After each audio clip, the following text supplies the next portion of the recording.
পাঠিয়েছে হোয়াটসঅ্যাপে, আমি ছবিগুলো দেখেছি, অনেক সুন্দর ছবি। আমার বন্ধুরা অনেক ছবি এঁকে, এখন কেউ লন্ডনে আছে, কেউ ফ্রান্সে আছে, কেউ অস্ট্রেলিয়াতে আছে, হ্যাঁ, কেউ আমেরিকাতে আছে, এবং এটাই তাদের প্রফেশন।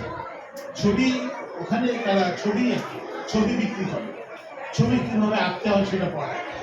আমার মনে হয় তোমাদের মধ্য থেকে কেউ একদিন এসএন সুলতান হবে, জয়নুল আবেদিন হবে, কামরুল ইসলাম হবে, কেউ কাইয়ুম চৌধুরী হবে, তাই না?